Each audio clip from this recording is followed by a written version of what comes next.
Salut à tous, on se retrouve aujourd'hui pour mon tout premier podcast. C'est vraiment le tout premier, alors j'espère que ce sera pas trop artisanal. Dans ces podcasts, j'aimerais bien parler de criminels de tous horizons, de toutes origines, de tout pays. Parce que c'est quelque chose qui me passionne vachement et j'adore étudier la psychologie un peu de ces personnages. Et je pense vraiment pas être la seule parce qu'il y a un grand nombre de vidéos sur YouTube qui fleurissent en ce moment. Donc j'avoue ne pas être très originale, mais c'est pour ça que j'ai décidé de changer le format parce que je fais des podcasts. Et l'avantage des podcasts, c'est que ça peut s'écouter en faisant autre chose, en rangeant, en travaillant, en faisant toutes sortes de choses. Et aussi l'avantage, c'est qu'on ne doit pas se montrer. Parce que je vais pas vous mentir, au moment où j'enregistre, on est en mai 2020, on est censé être déconfiné, mais moi je sors pas de chez moi parce que j'ai pas encore repris les cours. Et c'est vrai que je prends pas vraiment la peine de me faire belle tous les jours. Donc un format où je suis pas obligée de me montrer, c'est vraiment une aubaine. Pour ceux qui souhaitent tout de même avoir des documents visuels, j'afficherai des images, des documents audiovisuels pour mieux se plonger dans l'histoire. Mais comme je l'ai dit, l'image elle est vraiment pas obligatoire. Si vous voulez juste écouter, vous pouvez. C'est mon tout premier podcast et il est possible qu'il y ait certaines imprécisions, que je dise un peu des bêtises. Dans ces cas-là, je vous conseille de me le dire dans l'espace commentaire parce que je suis vraiment preneuse de ce genre de remarques. Si vous avez des modifications, des suggestions à m'apporter, il faut vraiment le dire. Pour le début de l'histoire, il y a très peu de documents audiovisuels. J'ai plus trouvé des photos, tout simplement parce que le début de la vie d'un criminel, c'est souvent très peu médiatisé. Par contre, pour la fin, vous allez pouvoir entendre des témoignages hyper intéressants des deux côtés, du côté du criminel et du côté des forces de l'ordre, et je trouve que ça apporte vraiment un plus à l'histoire, ça permet de mieux comprendre et de mieux plonger dedans. Donc voilà, les documents audio arrivent à la fin de l'histoire. Donc pour ce premier podcast, on va parler d'une histoire qui me passionne parce qu'on m'en parle en fait depuis que je suis toute petite. Et cette histoire, c'est la vie trépidante et pleine de rebondissements de celui surnommé l'homme aux 1000 visages, Mérine. Mesrine, de son vrai nom Jacques-René Mesrine, il naît le 28 décembre 1936 à Clichy et ses parents ils sont quand même bien aisés puisqu'ils tiennent une boutique de dentelle de luxe à Paris. Donc il grandit à Clichy, la ville où il est né, et il vit d'ailleurs une enfance plus qu'heureuse, durant laquelle il sera même très intégré dans la communauté chrétienne puisqu'il va faire sa communion et il va même devenir enfant de cœur par la suite. Et durant la jeunesse de Mesrine, ses parents ils ont des grands projets pour lui parce qu'ils le voient déjà intégrer les grandes écoles de commerce de Paris, mais le seul obstacle c'est que Mesrine il aime pas du tout l'école. Donc il va tout de même continuer sa scolarité dans un collège en région parisienne, dont il sera d'ailleurs renvoyé pour cause de violences faites au proviseur. À ce moment-là, il décide de quitter le système scolaire et il devient représentant de tissu. Pendant une année de 1955 à 1956, il est marié à Lydia de Souza, c'est une jeune étudiante en chimie d'origine togolaise, et d'ailleurs il adoptera son fils pour pas qu'elle demeure mère célibataire toute sa vie. À seulement 20 ans, Mesrine s'engage volontaire pour la guerre d'Algérie. Il attend même pas d'avoir un appel ou autre, tout simplement parce qu'il a pas de diplôme et il a pas d'emploi. Et c'est d'ailleurs là-bas qu'il découvrira ses premières armes, et c'est aussi là-bas qu'il y prendra goût. Il ramène d'ailleurs une arme qu'il aura toujours sur lui. Et selon ses proches, c'est précisément l'Algérie qui a changé le caractère de Mesrine, et qui aurait donc influencé son parcours. Sa mère en a d'ailleurs témoigné. Pour moi, c'est l'Algérie qui l'a complètement déboussolé avec le caractère qu'il avait. Et ce qu'il faut savoir, c'est qu'à l'époque, c'était un jeune homme qui avait beaucoup d'ambition et qui voulait gagner énormément d'argent. Et pour ça, il avait un plan de carrière qui était bien défini en fait. En 1961, Mesrine il a 23 ans. Il se marie avec Maria de Soledad qu'il a rencontrée quand il était en vacances en Espagne. Et d'ailleurs, c'est avec cette femme qu'il aura ses 3 enfants. C'est à ce moment-là où son activité criminelle elle fleurit un peu. Parce qu'en 1962, il est arrêté dans la maison de campagne de ses parents dans l'Eure, alors qu'il s'apprêtait à braquer la Société Générale avec quelques-uns de ses complices. À la suite de ça, il purge sa première peine. Il est condamné à 18 mois de prison en mars 1962. Il est donc relâché une année après en 1963 et la prison ça lui a quand même servi de leçon parce qu'à ce moment-là, il veut faire une croix sur son passé de criminel. Il veut vraiment retrouver une vie plus classique et pour ça, il trouve un emploi dans une entreprise d'architecture d'intérieur. Mais bon, le naturel, il revient toujours au galop, il est mis au chômage technique, il perd son travail et il retrouve ses vieux démons. En 1965, le 2 décembre, il est arrêté à Palma, c'est une ville sur l'île de Majorque, et il est attrapé alors qu'il vole des documents politiques dans le bureau du gouverneur militaire. Et comme la police locale, elle le soupçonne de travailler pour les services secrets français, il est condamné à 6 mois de prison. J'en ai un peu parlé au début du podcast, mais les médias aimaient beaucoup surnommer Mesrine l'homme aux 1000 visages. Et c'est pas pour rien, parce qu'à partir de ce moment de sa vie, il va osciller entre plusieurs casquettes et plusieurs personnalités. Par exemple, en octobre 1966, il ouvre un restaurant dans les îles Canaries. Mais bon, c'est pas pour autant qu'il arrête ses activités externes, puisqu'il s'attaque à une bijouterie suisse en décembre de la même année. En mai 1967, il ouvre une auberge à Compiègne, qui est une commune française dans l'Oise, et en novembre 1967, alors qu'il a 30 ans, il cambriole un hôtel à Chamonix où il est reconnu. Le mois suivant, il braque une maison de haute couture parisienne où il est aussi reconnu. Malheureusement, Maria de Soledad, sa femme, elle est complètement fatiguée de cette vie et donc elle va le quitter et elle confie les 3 enfants aux parents de Mesrine. Le 6 février 1968, Mesrine décide de fuir au Québec avec une escorte du nom de Jeanne Schneider qu'il a rencontrée juste après son divorce. À cette époque, il n'est recherché que pour de petites escroqueries. Et donc, à partir de juillet 1968, le couple décide de travailler pour un millionnaire handicapé qui s'appelle Georges Deslauriers, et un jour, après une dispute à l'issue de laquelle ils vont être envoyés, ils décident de l'enlever. Ils demandent une rançon au frère de ce fameux Georges Deslauriers, mais la victime réussit quand même à s'échapper. Et c'est à partir de ce moment-là qu'on dit que Mesrine est entré dans le grand banditisme. Le 26 juin 1969, le couple décide de franchir la frontière des États-Unis après avoir quitté un motel où ils s'étaient réfugiés. Et seulement 4 jours plus tard, le cadavre de la patronne de ce motel est retrouvé dans sa résidence. Donc vous vous en doutez, Mesrine il est fortement soupçonné. Il continue sa cavale un peu dans les États-Unis et il est arrêté dans l'état de l'Arkansas et à partir de là, il est extradé vers le Canada. Et à sa sortie de l'avion, il s'amuse beaucoup devant les journalistes en parodiant une phrase du général de Gaulle. S'il vous plaît, juste un mot. Juste un mot, dites-moi quelque chose. N'importe lequel. Bah écoutez, Vas-y, prends-le. s'il vous plaît. Vive le Québec libre! À ce moment-là, Mesrine est accusé de meurtre et de kidnapping. Donc naturellement, il se retrouve à la une des journaux québécois et il est pour la première fois déclaré ennemi public numéro 1. Le 17 août 1969, notre protagoniste s'évade avec un autre compagnon de cellule pour délivrer sa compagne. Mais bon, ils se font attraper dès le lendemain. Et le même mois, Mesrine et Jeanne sont respectivement condamnés à 10 et 5 ans de prison pour le kidnapping de Georges Deslauriers. En janvier 1971, les accusés sont déclarés non coupables du meurtre de la patronne du motel. Et d'ailleurs, c'est cette accusation qui sera l'un des thèmes principaux de son livre Coupable d'être innocent, qui sera écrit plus tard en 1979. Alors ce qu'il faut savoir, c'est que la prison de Saint-Vincent, où Mesrine est enfermée, elle est plus que surveillée. Elle est entourée de 2 grands murets de barbelés et d'un grand mur de 4 mètres, et les surveillants sont présents chaque minute et chaque seconde. À l'époque, il y avait même 65 gardiens pour 62 détenus. Donc c'était vraiment mission impossible de s'échapper. Mais c'était sans compter sur la motivation de Mesrine, qui avait remarqué que les rondes étaient moins fréquentes pendant les week-ends. Donc il a pu se procurer des limes, des outils, une échelle de peintre, donc il réussit à s'évader le 21 août 1972 avec 5 autres détenus, dont Jean-Paul Mercier, avec qui il fera un petit bout de chemin. Leur cavale est rythmée par de nombreux méfaits. Vous allez voir qu'en très peu de temps, Mesrine et ses compagnons ont commis beaucoup de crimes. Le 26 août, il braque la caisse populaire de Saint-Bernard de Dorchester, et puis il récidive 10 minutes plus tard dans une municipalité voisine. Le 28 août, soit 2 jours plus tard, il braque une banque à Montréal et recommence au même endroit dans la même banque 3 jours après. Le 3 septembre, toujours en 1972, ils essayent de libérer 3 prisonniers de la prison de Saint-Vincent, là où il était, mais il n'y arrive pas. Il blesse quand même 2 policiers dans la fusillade qui a suivi cet essai. Une semaine plus tard, alors qu'il s'exerçait au tir, Mesrine et Jean-Paul Mercier tuent 2 gardes de forêt. Et d'octobre à novembre 1972, Mesrine décide de fuir au Venezuela avec Jean-Paul Mercier et leurs 2 compagnes. Par contre, Mercier et sa maîtresse y seront contraints de retourner au Québec pour recevoir des soins pour la maîtresse de Mercier. Et 2 ans après, Jean-Paul Mercier sera tué d'une balle dans la tête par la police canadienne lors d'une tentative de casse. Jeanne Schneider sera contrainte, elle, de finir sa peine, et à sa sortie, elle restera en France. Mesrine, il retourne en France à la fin de l'année 1972, où il commet le braquage d'une usine et d'une caissière. Le 5 mars 1973, Mesrine brandit un revolver lors d'une altercation dans un bar, et naturellement, un policier tente de le neutraliser, mais Mesrine le blesse grièvement. Et 3 jours plus tard, il est arrêté et condamné à 20 ans de prison en mai. Malin comme il profite d'une convocation au tribunal pour s'échapper, prenant en otage le directeur du tribunal grâce à une arme dissimulée dans les toilettes grâce à 2 de ses collaborateurs. Le 21 juin qui suit, il attaque une imprimerie à main armée pour s'emparer de la paye des employés. Et après des petites vacances passées dans une station balnéaire, il s'attaque début août au Crédit Lyonnais du 7e arrondissement de Paris. Il arrête les braquages pendant 2 mois et recommence de plus belle le 27 septembre.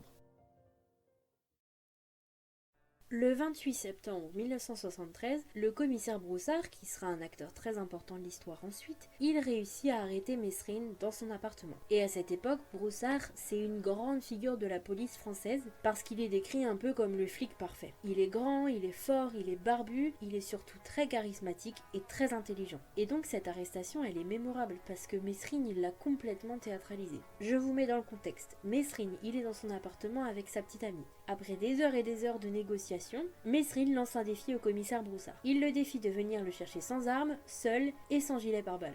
Donc Broussard accepte, en défiant le pourchasser à son tour. Il demande à Mesrine de sortir lui aussi sans armes. Mais Mesrine, il a une fierté énorme. Il peut pas se résoudre à quelqu'un, il peut pas se montrer inférieur à quelqu'un. Surtout pas au commissaire. Donc il accepte. Et d'ailleurs, le commissaire Broussard a raconté il y a quelques années le moment où il s'est retrouvé face à Mesrine. Il avait un énorme cigare à la bouche, énorme. J'ai jamais vu aussi gros. Et il me dit, tout en tendant ses poignets, il me dit tu ne trouves pas que c'est une arrestation qui a de la gueule?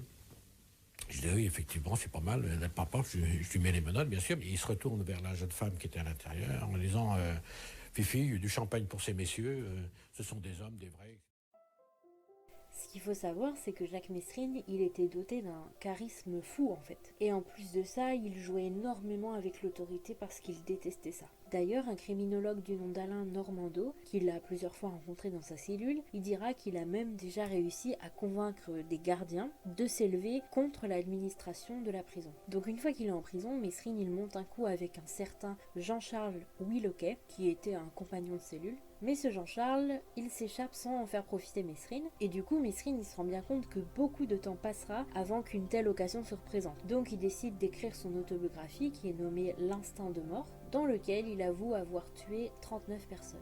Mais bon, les criminologues ils s'accordent à dire qu'on peut pas forcément se fier à ce nombre, parce que Mesrine il avait tendance à revendiquer des crimes dont il n'était même pas le coupable, juste pour un peu attirer l'attention sur lui. En mai 1977, c'est le début du procès de Mesrine, et ce procès il sera vraiment beaucoup médiatisé. Et les journaux annoncent environ 3 semaines d'audience. Jacques Mesrine, que l'on a appelé l'ennemi public numéro 1, comparaît devant les assises pour une Mesrine, à qui l'on reproche une foule de méfaits qui vont du vol qualifié à la prise d'otage. Mesrine est un malfaiteur intelligent mais dangereux. Comme je l'ai dit, Mesrine, c'est un personnage hyper charismatique. Donc pour les personnes qui assistent à ce procès, c'est presque un spectacle. Et ça tombe bien parce que Mesrine adore se montrer. D'ailleurs, on peut comparer ce procès au premier spectacle d'un chanteur, par exemple. Mesrine veut absolument marquer les esprits. Il veut que ce procès, ce soit le sien. Lors de ce procès, où d'ailleurs il est condamné à 20 ans de prison pour attaque à main armée, ainsi que du recel et du port d'armes, Mesrine est acteur d'une anecdote mémorable. En plein procès, il défait le nœud de sa cravate pour en sortir une clé, qui dit être celle de ses menottes, procurée par un de ses gardiens. Il la lance aux journalistes en déclarant prouver que la police et la justice sont corrompus. Mesdames et messieurs, vous savez ce que c'est que cette clé? Hein? Vous savez ce que c'est cette clé? C'est tout simplement la clé de mes menottes de transfert, voilà. Ah, y a la tête qui font ça, hein? Eh oui, vous savez comment je l'ai eu, cette clé? Je l'ai tout simplement achetée à un fonctionnaire de la pénitentiaire pour 300 000 anciens francs, mesdames et messieurs. Hein? Les journalistes. Messieurs les jurés. Voilà où en est le système que vous tentez vainement de défendre, monsieur l'avocat général. Et comme nous avons l'honneur d'avoir le commissaire Broussard qui s'est savamment, comme d'habitude, posté à côté des journalistes, commissaire, vérifiez par vous-même. Par contre, cette clé, on découvrira après que c'était juste celle qui servait à ouvrir le cadenas de la télévision de sa cellule. À la fin du procès, Mesrine donne un ultimatum au commissaire Broussard. Je me donne 2-3 ans maximum pour m'évader. Et puis on se retrouvera, ça se passera, il n'y aura plus de champagne, Broussard, hein. Ça se passera dans la rue. Et le premier qui tirera aura raison. C'est con, on va être obligé de se tirer sur la gueule. C'est con, mais c'est comme ça. Mesrine, il était incarcéré dans une cellule de 9 mètres carrés, dans ce qu'on appelle le quartier de haute sécurité. Quelques années plus tard, dans une interview, il dira « Vous comprenez, j'ai pris la haine en quartier de haute sécurité. Comprenez une chose, quand on vous déchire les photos de votre femme, quand on vous supprime une lettre de votre femme, c'est dans le seul but de détruire un homme. Moi, on me l'a fait. Un type qui est enfermé dans un quartier de haute sécurité, que doit-il faire ? Accepter, s'écraser, se laisser humilier, se laisser déshumaniser, se laisser détruire et ne pas bouger ? Moi, j'ai pas accepté cette destruction. » Donc comme à son habitude et comme vous l'aurez compris, Mesrine y réussit à s'échapper de cette prison qui était vraiment réputée inviolable le 8 mai 1978 grâce à des armes dissimulées dans le parloir. Alors dans le film L'ennemi public numéro 1 dont j'ai passé des extraits pendant tout ce podcast, il est montré que c'est l'avocate de Mesrine qui lui aurait procuré ces armes. Mais bon, j'ai vu dans plein d'endroits qu'en fait elles auraient été mises dans le plafond du parloir en fait. Moi je crois un peu plus la deuxième théorie qui dit qu'elles étaient cachées dans le plafond, mais bon c'est à vérifier. Donc Mesrine réussit à neutraliser les gardiens, il enlève leur uniforme et il s'enfuit avec un autre détenu qui s'appelle François Besse. En totale improvisation, il libère également un autre détenu qui s'appelle Carman Rive, qui sera abattu juste après lorsque la police va surprendre cette évasion. Mais encore aujourd'hui, il y a une question dont on n'a pas la réponse. On ne sait toujours pas grâce à qui Mesrine a pu se procurer ces armes. Donc comme je vous le disais dans le film, on voit que c'est l'avocate qui donne les armes, sauf que Mesrine, lors d'une interview quelques années plus tard, il a donné une autre piste sur l'aide qu'il a reçue pour se procurer ce matériel. J'ai toujours discuté avec les gardiens. L'un d'eux m'a dit « Vous comprenez, Mesrine, si vous montiez quelque chose, je serais prêt à vous aider. » Et je lui ai dit « Si tu peux réussir à me porter des armes pendant tes rondes de nuit, tu les mettras dans le parloir des avocats. » Il m'a donné son accord, donc les armes sont rentrées. Cette cavale, elle est hyper mal vue parce que la sécurité, c'est une des priorités de Valéry Giscard d'Estaing, qui était président de la République à l'époque. Mais la raison pour laquelle Jacques Mesrine y reste introuvable, c'est que désormais, Mesrine ne ressemble plus à Mesrine. Paul Lefebvre, un chroniqueur judiciaire, témoigne. Il avait le don de la transformation, quoi. Puis il aime ça, c'est un comédien. C'est toujours le comédien, le provocateur et le comédien. Pour arrêter Mesrine, les policiers ils ont accès qu'à un seul cliché, c'est une photo prise de loin quand il était emprisonné. Et sur cette photo, Mesrine il porte une moustache et il avait qu'un visage. Mais bon, les temps ont changé puisqu'il s'amusera à se déguiser pour passer au travers des mailles du filet. Fausse barbe, perruque, lunettes de vue, tout y passera pour passer incognito. À l'origine, il a une gueule de beauf. Avec ou sans moustache, il a une gueule de beauf. Donc, pardonnez-moi l'expression, mais au bistrot le matin, à l'heure du café crème, des beaufs, il y en a un paquet quand même. Hein. Donc, déjà là, il peut passer inaperçu. Enfin, il suffit que, comme on a vu sa tronche dans le journal partout, au journal télévisé partout, il suffit que par-dessus ça, il se rajoute une barbe de beauf, une moustache de beauf et une casquette de beauf. Et alors là, c'est un beauf parmi les beaufs. Et à mon avis, ça lui a beaucoup servi. Ce journaliste, il a un langage un peu cru, mais c'est exactement ça. En fait, on ne peut pas s'imaginer que l'ennemi public numéro 1, il soit d'une banalité pareille. Et pour encore plus brouiller les pistes, Mesrine va jusqu'à se procurer des faux papiers. Et il joue un peu avec ses identités. Un jour, il s'appelle Gérard Lenoir et il est architecte, et le lendemain, il s'appelle Jacques Vétois et il est journaliste. Il va même jusqu'à se fabriquer une fausse carte de police. Mesrine et son complice y braquent le casino de Deauville le 26 mai 1978. Mais quelques heures avant, Mesrine, couvert par sa fausse identité de policier, il se pointe au commissariat de police pour prendre la température, pour voir combien de voitures étaient disponibles ou pour voir combien il y avait de personnes dans les effectifs. Ce braquage y tourne un peu à la fusillade. La police intervient très vite sur les lieux, mais malgré ça, les deux bandits réussissent à s'échapper. Ils fuient en voiture, ils forcent un barrage et ils se réfugient dans une ferme en Normandie dont ils prennent les habitants en otage. À ce moment-là, c'est plus de 300 gendarmes et des policiers qui sont déployés pour trouver Mesrine et Besse. Enfin, c'est officiel, tous veulent les retrouver. C'est à cette période qu'il démarre l'écriture de son deuxième livre qui s'appelle Coupable d'être innocent et dont je parlais tout à l'heure. Ce livre, il va paraître après sa mort en 1979. À côté de ça, il continue les braquages alors que la police tente, tant bien que mal, de l'attraper. Si bien que Mesrine, comme à son habitude, nargue les forces de l'ordre en donnant des interviews à des journalistes. Il s'entretient par exemple avec Isabelle Pelletier pour Paris Match le 4 août 1978. Serge Devaux, à l'époque chef de la brigade de répression du banditisme, s'exprime. Bien sûr, ça a été un choc. Une journaliste avait pu approcher Mesrine, que nous recherchions depuis des mois. Hein. Le voir en double page avec photo et appui, c'est quelque chose de très vexant. En réalité, c'est Mesrine lui-même qui a contacté la journaliste. J'avais un mélange de fébrilité et d'excitation incroyable. Parce que pour moi, c'était la justification du métier que j'avais choisi il y a peu de temps encore, et que d'autre part, j'avais quand même l'impression et le sentiment de vivre un moment unique. Mesrine se montre très menaçant envers les gens qui voudraient essayer de l'arrêter, parce qu'il veut absolument faire tomber les grandes instances. Face à des flics armés, je n'ai aucune limite. Je suis sans pitié. J'allume et je tire, et s'il faut les achever, je le ferai. En juin 1978, Mesrine rencontre Sylvia Jean-Jacot dans un bar à Pigalle. J'étais barmaid dans un bar et c'est comme ça que j'ai fait sa connaissance. Sauf qu'il était habillé en plâtrier et il avait un vélo Solex. Ouais. Il était charmant, il était gentil avec moi. Mesrine et Sylvia décident de voyager un peu dans toute l'Europe pour se réfugier après 18 mois de cavale dans le 18e arrondissement de Paris. Le 10 novembre 1978, Mesrine essaye d'enlever le juge Petit qui l'avait condamné à 20 ans de prison un an plus tôt pour se venger. Sauf que le juge n'était pas chez lui, donc il prend en otage sa famille. Heureusement pour eux, ils réussissent à prévenir les autorités et grâce à son déguisement, Mesrine passe sous le nez des policiers. Son complice par contre est arrêté.